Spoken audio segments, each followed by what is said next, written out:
Brought to you by TechnoSpark 20 series smartphones. Brought to you by TechnoSpark 20 series smartphones.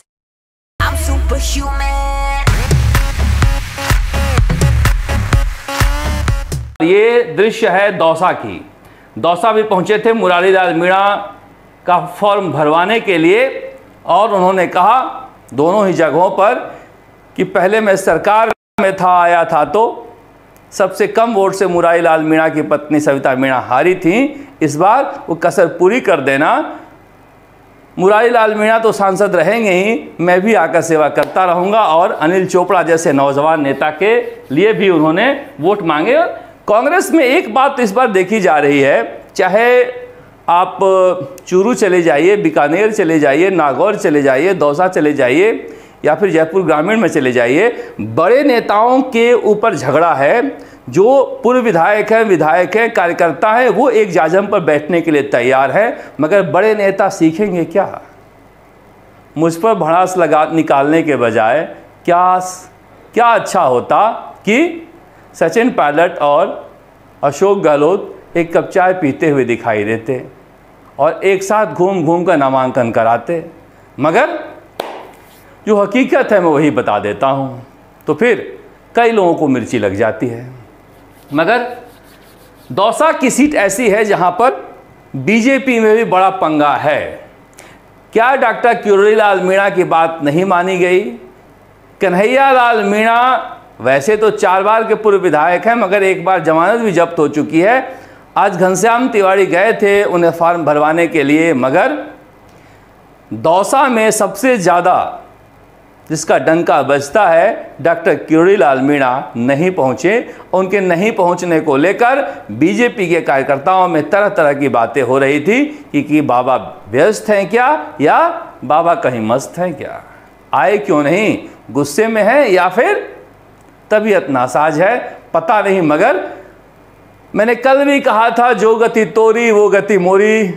Congress में कुछ ज़्यादा दिखाई दे रहा है, मगर बीजेपी में भी कम भसड़ नहीं है। स्टार प्रचारक की सूची में वसुंधरा राजे शामिल तो कर ली गई, मगर कहीं नामांकन भराने भी या भरवाने भी बुलाई जाएंगी क्या? बीजेपी को कम से कम इसके बारे में कुछ तो बोलना चाहिए कि इतनी बड़ी कद्दावर नेता वसुंधरा राजे कहाँ रखी गई हैं कि एक खबर तक नहीं आ रही है। कम से कम ये खांचे में बटे कांग्रेसी घूम तो रहे हैं अपने अपने उम्मीदवारों को लेकर। यह है नौजवान और बुजुर्ग नेताओं का एक अनिल चोपड़ा के लिए एकता का संदेश देते हुए सारे कांग्रेसी नेता। वैसे देखो, कांग्रेसियों में एक बात है, अगर एकजुट हो जाएं तो फिर इन्हें हराना मुश्किल भी होता है। मगर कई बार ये जाते हैं ना मंच पर बैठने के लिए, तो वो वाला बैठने जाते हैं जो कहते हैं ना वो लोग कि बैठक में जा रहे हैं, तो उस तरह के बैठने भी जाते हैं ये निपटाने के लिए। ये संकट है, अगर ये संकट दूर हो जाए तो एक फॉर्मिडल फोर्स के रूप में कांग्रेस चुनाव लड़ सकती है। मगर भजन लाल शर्मा के फटकारे भी खूब चल रहे हैं। भजन लाल शर्मा की सभाओं में तालियां क्यों बज रही हैं? युवाओं को लेकर, पेपर लीक को लेकर, भ्रष्टाचार को लेकर। आपको बुरा लगे या अच्छा लगे, पेपर लीक एक ऐसा मुद्दा है जिससे युवाओं में गहलोत सरकार के खिलाफ खासा आक्रोश है और उसको भजन लाल शर्मा अपनी रैलियों में खूब भुना रहे हैं। भ्रष्टाचार एक ऐसा मसला था कि दीमक की तरह गहलोत सरकार को खा गई, उन्हें पता ही नहीं चला। वो दोष जनता के माथे बढ़ रहे हैं कि हमें हरा दिया, मगर सबसे ज़्यादा हराने में काम किया तो भ्रष्टाचार ने। उस पर भी भजन लाल शर्मा कांग्रेस से ज़्यादा बाजी मारते हुए दिखाई दे रहे हैं। मगर बात कर लेते हैं नए नए बने बाबू शाह के। इनकी पहले बात सुन लेते हैं।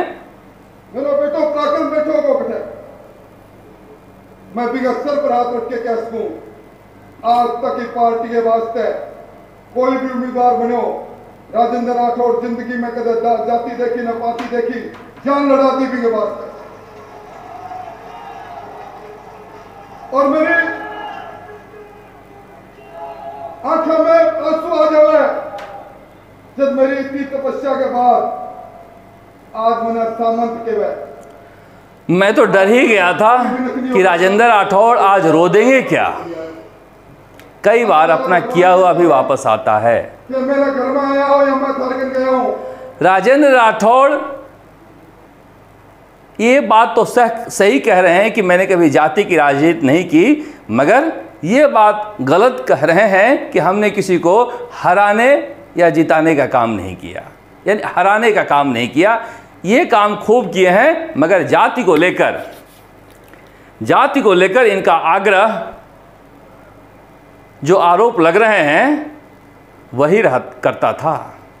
मैं शुरू में आया था पत्रकारिता में, और उस समय जाटों को आरक्षण जब बीजेपी ने दिया था तो एक बड़ा आंदोलन चला था। सामाजिक न्याय मंच, देवी सिंह भाटी और लोकेंद्र सिंह कालवी की पगड़ी उछाली गई थी जयपुर में अटल बिहारी वाजपेयी की सभा में, क्योंकि दोनों जाट आरक्षण का विरोध करने के लिए सभा में पहुंच गए थे। तो मंच पर ललकार रहे थे राजेंद्र राठौड़, और आज उन्हीं जाटों के आगे पीछे घिर गए हैं।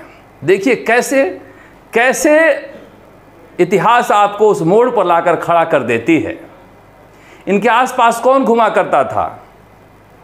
इनके आसपास घुमा करते थे विश्वेंद्र सिंह, जो कि जाट थे, माफ कीजिएगा, दिगंबर सिंह जो जाट थे, और दूसरे धर्मपाल चौधरी। यही दो नेता इनके साथ रहा करते थे, दिगंबर सिंह और धर्मपाल चौधरी।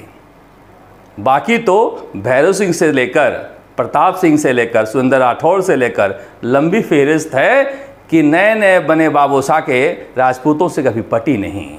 इन्होंने जाटों की ही राजनीति की, और अभी भी हरलाल सहारणहीन के घर पर बैठे मिलते हैं चूरू वाले विधायक, कोई और नहीं बैठा हुआ मिलता है, मगर सब कर्म का खेला है।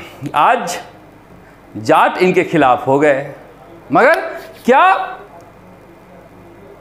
पार्टी में या फिर उम्मीदवार में ये भावना है जाति को लेकर, या फिर जनता में भी है? मैं शुभकरण चौधरी का एक बयान वायरल हुआ था विधानसभा चुनाव में, मैं चाहूंगा सुनाना आपको।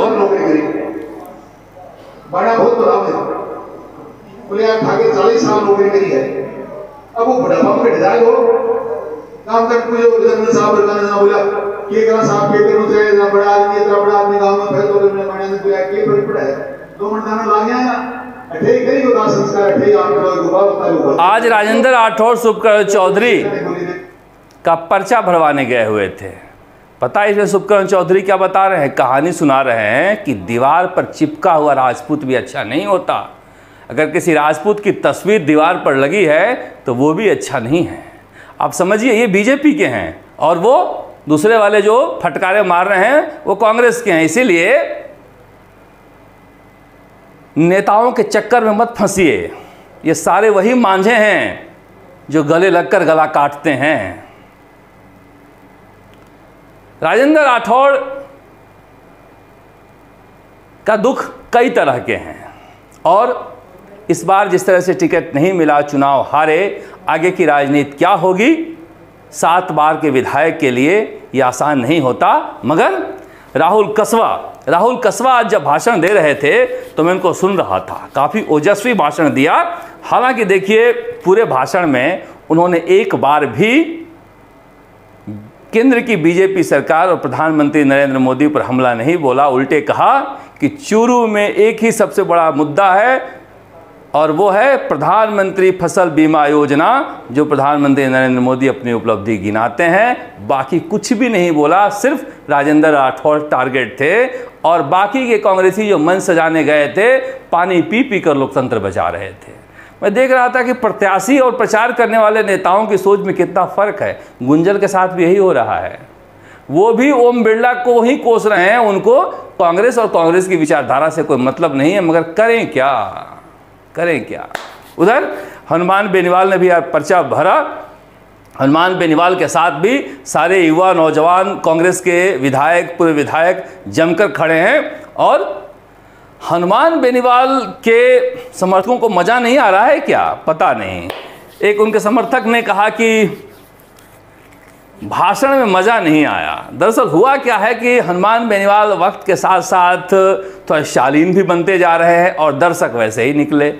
कांग्रेस के साथ आ गए हैं तो वो पप्पू पप्पू वाला डायलॉग तो बोल नहीं सकते और मोदी पर भी हमला बोलते हैं, मगर लोकतंत्र बचाने को लेकर बोलते हैं, तो दर्शकों को मज़ा नहीं आ रहा है। वैसे रैलियों में क्या पता मज़ा आना शुरू हो जाए, क्योंकि नागौर में जिस तरह से रिछपाल मिर्धा बोल रहे हैं ये भी शुरू ही हो जाएंगे, ये भी शुरू ही होने वाले हैं। कोई मायरा भर रहा है, कोई बच्चे को छाती से चिपका रहा है। मुझे लग रहा है कि माँ हो या बहन हो या बेटी हो, गरिमा सबकी बनी रहनी चाहिए। संयम लोढ़ा जी समझा रहे हैं कि मुख्य सचेतक की परिभाषा क्या होती है, लोग उनसे पूछ रहे हैं सलाहकार की परिभाषा भी बता ही दीजिए। मगर राजनीति सहूलियत की होती है, इसलिए सहूलियत की हो रही है।